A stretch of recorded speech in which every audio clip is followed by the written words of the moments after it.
Grande essayiste canadienne, militante écologiste, Naomi Klein est l'autrice des célèbres No Logo, parus en 2002, vendus à plus d'1 million d'exemplaires dans le monde, ainsi que la stratégie du choc, paru lui, en 2008. Naomi Klein qui, je la cite, écrit des livres dans la catégorie Grandes idées, grand public, sujet sérieux, fait paraître aux éditions Actes Sud ce nouvel ouvrage, Le double voyage dans le monde miroir. Un essai sous forme d'enquête, traduit de l'anglais par Cédric Weiss, et qui questionne la montée du conspirationnisme au prisme d'une étonnante et non moins étrange histoire de confusion entre elle et la complotiste américaine Naomi Wolf, en guerre contre la réalité objective. Bonsoir Naomi Klein.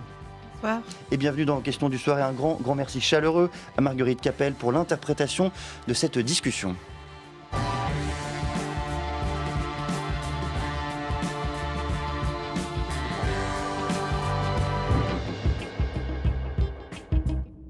On va parler du livre, évidemment, Naomi Klein. On va parler du double voyage dans le monde miroir que vous venez de faire paraître chez Actes Sud. Mais je voudrais évidemment vous faire réagir dans un premier temps à l'élection de Donald Trump. Comment comprendre ce vote-là? Comment comprendre, au-delà du diagnostic classique des faits de la raison, du bon sens? Comment vous comprenez les personnes qui ont voté pour Donald Trump?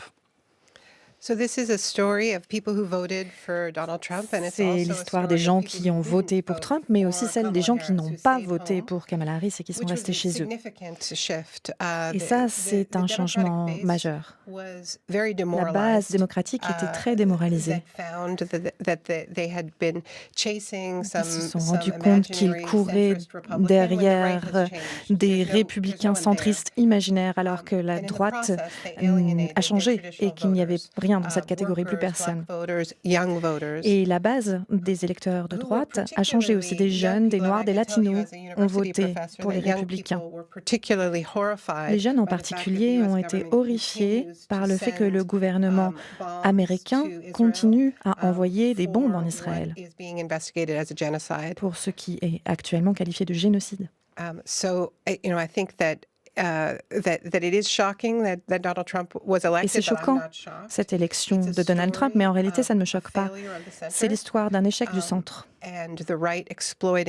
Et la droite a exploité ce vide. C'est un échec du centre, certainement, mais il y a quand même une masse importante d'Américains qui votent avec ferveur, avec intérêt, avec envie pour un candidat climato-sceptique, conspirationniste, raciste. Ça, comment est-ce que vous l'expliquez? Est-ce qu'il faut prendre au sérieux ces électeurs? Il le faut certainement. Je crois que beaucoup de gens ne sont pas allés voter avec enthousiasme pour Trump. Il a une base de soutien, ça c'est pas nouveau. Il a été élu en 2016 déjà. C'était serré en 2020, donc il a une base électorale. Mais la question c'est comment est-ce qu'il a élargi cette base? Et comment il l'a diversifiée aussi, en touchant des électeurs plus jeunes. Et donc c'est là qu'est la dialectique et la rhétorique du double. La droite est en train de devenir ce que la gauche devrait être. Trump a fait sa campagne en disant qu'il était contre la guerre, en disant qu'il allait se battre pour la classe ouvrière. Il a aussi créé une culture accueillante. Steve Bannon parle d'un nationalisme inclusif, l'idée d'une coalition arc-en-ciel des nationalismes. Mais tout ça n'est possible que parce que le Parti démocrate est devenu le parti de la guerre, est devenu le parti des élites, et ne s'adresse pas et ne répond pas à la souffrance des gens. Moi, je m'attends à ce que la droite soit la droite. Ce qui m'inquiète plus, c'est comment ils arrivent à coopter une partie de ce qui devrait en réalité être la gauche. Ça veut dire que c'est nous qui faisons des erreurs et donc nous devons nous regarder dans le miroir. Parfois, les doubles, ça nous aide à faire ça. Il est difficile, Naomi Klein, de comprendre ce qu'est véritablement Donald Trump, ce qu'il représente. Kamala Harris, durant la campagne, a confirmé lors d'une interview qu'il était un fasciste. Est-ce que vous trouvez que ce concept-là, le concept de fascisme, est opérant pour véritablement comprendre qui est Donald Trump ? Je pense qu'il y a différentes définitions du fascisme. Certaines définitions le présentent comme une forme d'exception. D'autres définitions comprennent que le fascisme est un courant sous-jacent du projet américain depuis sa base, depuis ses débuts, ses origines. Les États-Unis ont été fondés sur la hiérarchie des races, sur le fait de déshumaniser les autochtones et les Noirs. Et c'est quelque chose qu'on n'a jamais reconnu comme étant de l'ordre du fascisme, et pourtant, ça partage les caractéristiques du fascisme classique à l'européenne. En tout cas, je pense qu'il a la capacité à être fasciste. Alors venons-en au livre, Naomi Klein. Je vais vous faire entendre la voix d'une personne que vous connaissez bien, à laquelle vous avez été longtemps, ou en tout cas trop de fois, assimilée. Vous avez le même prénom, on y reviendra. Naomi Wolf. Je continue littéralement à recevoir des emails de personnes travaillant dans des institutions. Un médecin m'a envoyé une photo de son fils à l'université qui a été obligé de porter un brassard coloré. Un brassard car il n'est pas vacciné. Des infirmières me disent qu'elles sont obligées de porter des étiquettes colorées les identifiant. Et quelqu'un m'a envoyé une photo de son beau-père très malade dans un hôpital avec une étoile jaune. Je ne plaisante pas. Ce n'était pas cette étoile de David, mais c'était le symbole des non-vaccinés. Et cela se produit dans tout le pays et dans tout l'Occident. Et vous savez, après avoir lu l'histoire, c'est absolument terrifiant. Mais c'est ce qui va nous arriver, c'est ce qui se produira, à moins que nous nous unissions en tant qu'Américains et disions « ce n'est pas ainsi que nous devons faire les choses ». Ces courageux fonctionnaires de New York qui disent que nous ne ferons aucune discrimination contre quiconque en termes de race, de sexe, d'orientation sexuelle ou de statut médical, qu'est-il arrivé à la gauche? Qu'est-il arrivé à cet engagement inclusif et égalitaire selon lequel chacun a le droit d'être le bienvenu et de ne pas être victime de discrimination? Nous devons tous nous unir en tant qu'Américains et rejeter ceux qui tentent de nous diviser pour leurs propres objectifs. Bon, racontez-nous, Naomi Klein, qui est cette femme qui tient ces propos délirants et à laquelle, je le répète, on vous a parfois, trop de fois, assimilé. Naomi Wolf écrit également des essais comme moi. Elle a aussi les cheveux bruns, elle est américaine, bon moi je suis canadienne. Il y a beaucoup de similarités quand même.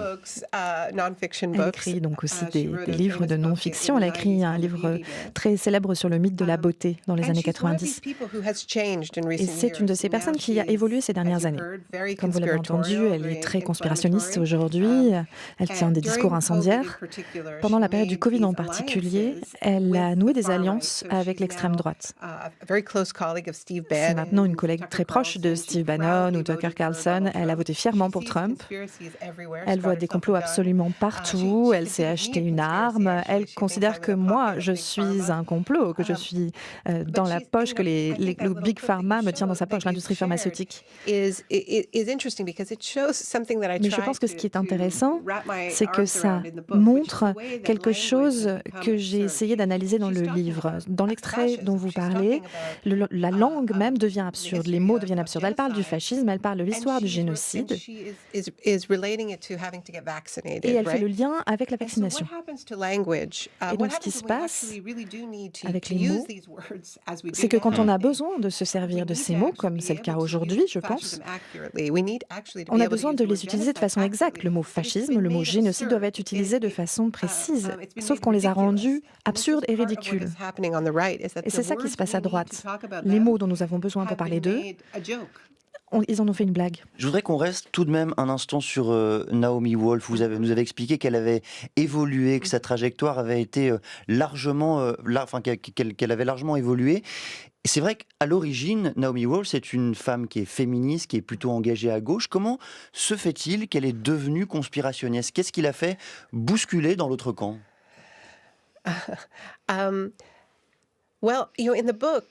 Eh bien, dans le livre, j'observe qu'il y a une sorte de casting, une caste même de personnages qui lui ressemblent, des gens importants et qui sont passés de l'autre côté. Elle est très proche de Robert Kennedy Jr., qui travaille auprès de Trump et qui est une sorte de double de son oncle, qui Une travaille figure de maintenant avec l'extrême droite. des anti-vaccins aux États-Unis. Mais on a d'autres idées en tête. Il y a peut-être Russell Brand, par exemple. Je ne sais pas quelle serait la version française de ce personnage, mais je suis sûre que vos auditeurs peut-être comblent les blancs, pensent à quelqu'un qui joue un rôle dans la santé alternative et qui joint aujourd'hui ses forces à l'extrême droite. On parle parfois de diagonalisme. Donc j'essaie de proposer une équation mathématique un petit peu grossière pour comprendre cette transformation qui s'applique à beaucoup de gens et pas seulement Naomi Wolf. C'est un type de personnalité qui a une tendance au narcissisme, qui a aussi une addiction à Internet et qui a aussi une sorte de crise de pertinence, une crise quelque part de la quarantaine. Et puis des incidents pendant lesquels ils vont être peut-être humiliés publiquement. Parfois on parle de counseling. Naomi Wolf a eu cette expérience. Elle a fait une grosse erreur en public et elle a été moquée et puis elle a été complètement effacée par la gauche. Beaucoup de gens ont eu cette expérience. Parfois on les a accusés de comportements sexuels inappropriés ou de comportements professionnels qui n'étaient pas tolérables et ils ne sont plus écoutés à gauche ou dans la société respectable et libérale. Donc ils sont obligés de se tourner vers la droite pour trouver l'attention dont ils ont besoin, à laquelle ils sont accros, parce que c'est leur personnalité. Mais donc pour vous, Naomi Klein, ce sont essentiellement des motifs psychologiques. Vous parlez de crise de la pertinence, d'humiliation, des motifs psychologiques qui poussent ces gens à franchir la ligne de démarcation?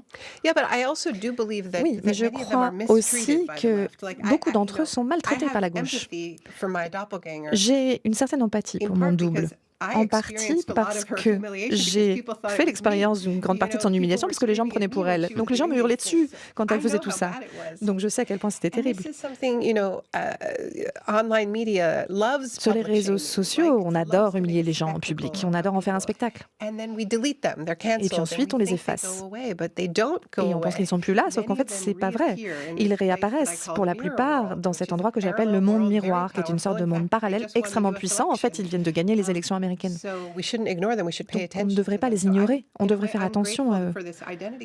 Donc quelque part, je suis reconnaissante à cette confusion des identités parce que j'ai décidé de suivre ce double dans le monde miroir et j'ai compris ce que faisait la droite. Et donc je n'ai pas été surprise par l'élection de Trump quand il a développé cette coalition beaucoup plus diverse en termes de genre, en termes d'âge, en termes d'ethnie, parce que j'ai vu justement cette espèce de blob apparaître dès le début et coaguler depuis le début. Vous avez déjà utilisé cette expression à plusieurs reprises lors de notre échange, le monde miroir. Il est temps de nous expliquer de quoi il s'agit et de le définir, Naomi Klein.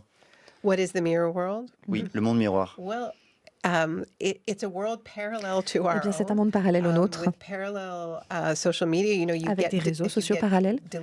Si, par exemple, vous n'êtes plus sur YouTube, vous pouvez aller sur Rambler. Vous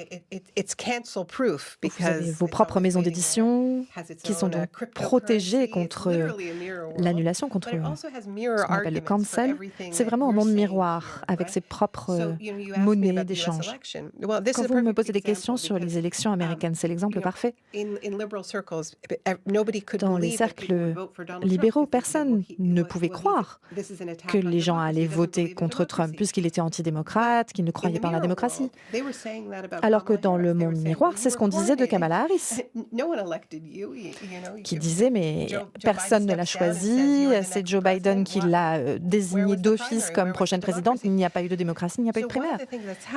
Donc ce qui se passe, c'est que la gauche et la droite sont dans une sorte de danse miroir où, au lieu de suivre une éthique et des valeurs claires et nettes, on se laisse guider par le fait d'être contre ceux pourquoi ils sont pour. Par exemple, on n'est pas tout à fait certain de croire dans la liberté d'expression. On y croit que quand notre propre liberté d'expression est réprimée. Mais quand quelqu'un dit quelque chose qui ne nous plaît pas, on est ravi qu'il soit censuré. Il y a beaucoup de problèmes de ce genre, où je crois que les gens voient énormément d'hypocrisie à l'œuvre à la gauche, et c'est un moment vraiment crucial parce que la droite est en train de monter extrêmement fort en puissance. Et donc on a besoin de principes très clairs sur les droits droits humains, sur la liberté d'expression, contre les discriminations, pour l'égalité. Donc je ne peux pas, moi, exercer de discrimination parce qu'on a exercé des discriminations contre moi. Voilà pourquoi je suis solidaire avec les gens qui, dans les rues de Paris, sont en train de manifester contre le fait qu'un pays qui est en train de commettre des crimes de guerre au nom des Juifs, et je suis juive, soit traité comme un pays normal. C'est un État hors la loi qui viole le droit international sous nos yeux et il faudrait le traiter comme tel. Ça veut dire qu'il ne faut pas juste choisir son camp et dire qu'on va se plaindre des droits humains quand il s'agit de Poutine et de la Russie, mais fermer les yeux sur Israël. Nous sommes tous hypocrites. Je reviens un instant sur l'émergence de ce monde miroir. Est-ce que c'est cela aussi qui participe à dépasser, à casser, à briser le clivage traditionnel entre la gauche et la droite? Est-ce que les clivages traditionnels sont bazardés par ce monde miroir que vous décrivez, que vous dessinez dans cet ouvrage? Je pense qu'on est vraiment dans une culture politique très bizarre maintenant. On réagit énormément aux choses. C'est presque comme si les réseaux sociaux avaient pris vie. Je pense qu'il est possible de créer une politique réelle. Bernie Sanders, après les élections, a évoqué la façon dont le Parti démocrate avait abandonné les travailleurs et que donc il avait été abandonné par les travailleurs. Ça, c'est un indice sur la façon dont on peut revenir à la réalité et sortir de cette danse miroir. J'aimerais, Naomi Klein, vous faire entendre un montage. Il a été construit à partir d'un film de Charlie Chaplin, Le Dictateur, sorti en 1940. Et voici notre heure musicale. Travailler dans la joie et sur le rythme de la musique. Notre sélection d'aujourd'hui, la danse hongroise numéro 5 de Brahms.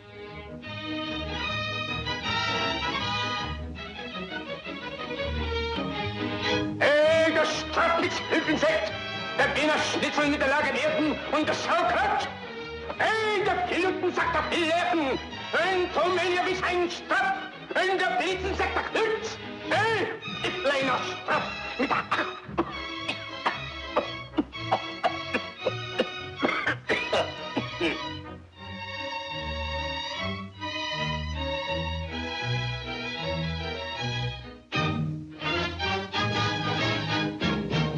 Et merci à notre réalisateur François Richer pour ce beau montage. Qu'est-ce que nous raconte ce film, Naomi Klein? Comment est-ce qu'il éclaire un peu mieux le monde contemporain et cette scène politique nord-américaine que vous décrivez? Oh, ça fait beaucoup. Il faut que je dise que la meilleure partie des recherches pour ce livre a été cette autorisation que je me suis donnée de m'immerger dans la littérature, dans les films qui parlent des doubles. C'est vraiment une matière extrêmement riche qu'ont utilisé des artistes, dont Chaplin, pour explorer l'aspect surréaliste du fascisme. Le fascisme est une histoire de double. Comment est-ce qu'on passe d'une société ouverte et libérale à une société fasciste? On n'arrive pas bien à comprendre le passage et ça nous terrifie. Ça fait partie des raisons qui poussent les gens à se comporter aussi bizarrement. Aujourd'hui, on a l'impression que cette ombre de nous-mêmes fascistes se rapproche. C'est le moment où le sympathique gamin de la rue se met à défiler avec les jeunesses fascistes quand votre voisin devient une foule en colère. Chaplin joue les deux rôles dans Le Dictateur, à la fois le barbier juif et le dictateur qui ressemble à Hitler, le Führer. Et cette ressemblance physique, justement, elle évoque le fait qu'on peut être les deux, qu'on peut peut-être passer de l'un à l'autre. On adore penser que le mal fasciste est quelque chose d'extrêmement distinct de nous, complètement éloigné. Mais ce que disait Chaplin, c'est que c'est notre jumeau. Regardez, je peux jouer les deux rôles. C'est extrêmement proche. Et c'est ce que j'ai ressenti en regardant quelqu'un qu'on confond avec moi et qui passait de l'autre côté, qui nouait des alliances avec Steve Bannon pour fomenter la guerre contre les immigrants aux frontières qui envahiraient notre pays, alors que ce sont les pauvres désespérés qui cherchent à se mettre en sécurité. Je pense qu'on aimerait tous croire que nous sommes le héros. Et on est mis à l'épreuve actuellement. On est obligé de décider quel rôle on va prendre. parce que je crois que nous contenons tous ces deux parties. Ce qu'il y a aussi avec Chaplin, c'est qu'il arrive aussi à saisir l'absurdité du fascisme. Oui, mais par ailleurs, ce que vous décrivez dans le livre Le double voyage dans le monde miroir qui paraît aux éditions Actes Sud, cela dépasse largement votre cas et la comparaison avec l'autre Naomi. Cela dépasse aussi largement le cas de quelques figures que vous décrivez, de Poutine en passant par Trump. Vous dites que nous sommes tous immergés désormais dans cette culture du double. Il faut nous expliquer pourquoi et comment. Je vais commencer peut-être avec le comment. Les choses se sont énormément accélérées pendant la période du Covid, parce que toute notre vie passait par des écrans. Pour ceux qui avaient la chance de rester chez eux. Donc on était représentés au monde par nos avatars numériques, nos doubles. Nous les créons, nous les perfectionnons. La personnalité qu'on a en ligne n'est peut-être pas tout à fait nous, mais peut-être une version perfectionnée de nous. C'est une marque, en fait. Et ça revient au premier livre que j'ai écrit, Nos logos. Nous nous comportons aujourd'hui comme des grandes entreprises. Nous créons un objet, une objectification de des nous-mêmes. marques de nous-mêmes, vous dites. Oui. Une marque, c'est un produit, c'est un objet. Et je pense que ça explique aussi pourquoi on se montre aussi cruel les uns envers les autres, parce qu'on ne croit plus en notre humanité. Et quelque part, on ne l'est pas. Ce double qu'on a créé de nous-mêmes, c'est une version objectifiée. Et donc, on peut maltraiter d'une façon peut-être qu'on n'appliquerait pas à un être humain. Donc ça, c'est le comment. Et puis bien sûr, les sociétés technologiques créent ces doubles aussi et se nourrissent aussi de nos doubles. L'intelligence artificielle également crée ce monde miroir. Et puis il y a le fascisme qui est un double de notre société. Et puis il y a les doubles racistes qu'on projette sur les autres. Sartre disait que c'était l'antisémite qui créait le juif. Il parlait de la façon dont les préjugés créent un double de toute une identité et la projettent sur cette communauté. Le pourquoi, c'est parce que la réalité est vraiment difficile à regarder en face. Bien sûr, on a tous envie d'être dans ce palais des miroirs, parce que quand on regarde à l'extérieur, on voit l'effondrement climatique, on voit des niveaux d'inégalité et d'injustice insupportables à nos frontières, dont nous sommes complices. Ce n'est pas quelque chose qui est loin de nous. Encore une fois, c'est comme notre double, ce sont nos vêtements, c'est ce que nous mangeons, c'est nos carburants, nos impôts. Et c'est quelque chose qu'en tant qu'individu atomisé, occupé à perfectionner notre marque individuelle, nous ne pouvons pas soutenir ça. La seule manière d'affronter ces choses, c'est d'être ensemble. Donc encore un livre de gauchistes sur la solidarité. Mais si je vous suis, Naomi Klein, ça veut dire qu'il y a un chemin tout tracé entre l'usage des réseaux sociaux et le fascisme. On a l'impression qu'il y a presque un fil tendu entre les deux. C'est un peu court, non ? Est-ce que vous avez rencontré Elon Musk ? Oui, mais Elon Musk, c'est pas les réseaux sociaux, c'est un réseau social parmi d'autres, et surtout, c'est une gestion très particulière, très singulière du réseau social. Eh bien, je crois que s'il aime ça, c'est qu'il y a une bonne raison, c'est le pouvoir, c'est du pouvoir pur. Et maintenant, ce pouvoir est en train de fusionner avec celui de l'État le plus puissant du monde. C'est vraiment une époque intéressante. Pas étonnant qu'on se laisse distraire par des théories du complot qui n'ont rien à voir avec lui. Vous faites, Naomi Klein, dans le livre, une proposition intéressante. Vous proposez que les réseaux sociaux deviennent un service public, à l'instar de la presse publique indépendante du gouvernement. Expliquez-nous comment cela se passerait, surtout, qu'est-ce que ça viendrait résoudre ? Moi, j'y crois. J'adore venir en France parce que justement, vous avez encore des médias publics. Exactement. Ce sont des médias qui ne dépendent pas de ce que veulent les publicitaires. Et vous comprenez que c'est ça vraiment qui est vital pour la démocratie. Et ces réseaux numériques le sont aussi. Quand Elon Musk a acheté Twitter, on n'aurait jamais dû le laisser faire, et il a dit que c'était la place publique numérique. Et c'est le moment où on aurait dû dire, dans ce cas-là, c'est pas pour toi, tu ne peux pas l'avoir, parce que la place publique, c'est un bien commun. Par essence, c'est là où la démocratie se déroule. Donc pour trouver une sortie, Je pense qu'il y a quelques principes fondamentaux. Donc, sortir l'influence de l'argent de la politique et aussi avoir des biens communs numériques. Il faut qu'on comprenne la nécessité de réglementer dans notre intérêt et pas dans l'intérêt de ceux qui minent, qui exploitent nos données. Je voudrais vous citer, Naomi Klein, pour terminer cet échange. Que ne construisons-nous pas quand nous nous contentons de construire nos marques, c'est-à-dire nos doubles numériques en l'occurrence? Est-ce que vous parvenez à répondre à cette question presque existentielle? C'est beaucoup de travail de créer sa marque. On prend ça à la légère, mais en fait, c'est un travail à plein temps. Je pense que la raison pour laquelle les gens mettent autant d'efforts là-dedans, c'est pas parce que ce sont des cons, peut-être que certains le sont, mais je pense que pour la plupart des gens, ça a à voir avec l'insécurité économique. La plupart n'ont pas accès à l'emploi ou alors ont peur pour leur retraite. Donc notre cerveau, c'est quelque part un canot de sauvetage. Et donc on protège. Et on ne veut pas de solidarité les uns avec les autres, on ne veut pas se rapprocher, au contraire, ça menace notre esprit. Donc ce qu'on a besoin de construire, ce sont des réseaux et un pouvoir collectif qui puissent répondre aux crises qui sont justement les moteurs de notre désir de perfectionner notre cerveau, notre esprit. C'est une sorte de cercle vicieux et je suggère que nous essayons d'en sortir. Et que nous essayons d'unir nos mondes à nos actions, déjà ne serait-ce qu'un tout petit peu pour commencer. Un grand merci Naomi Klein d'être venue ce soir à l'antenne de France Culture. Je rappelle le titre de cet ouvrage qui paraît chez Actes Sud, Le Double Voyage dans le monde miroir. Un grand merci également encore à Marguerite Capelle pour l'interprétation de cette discussion.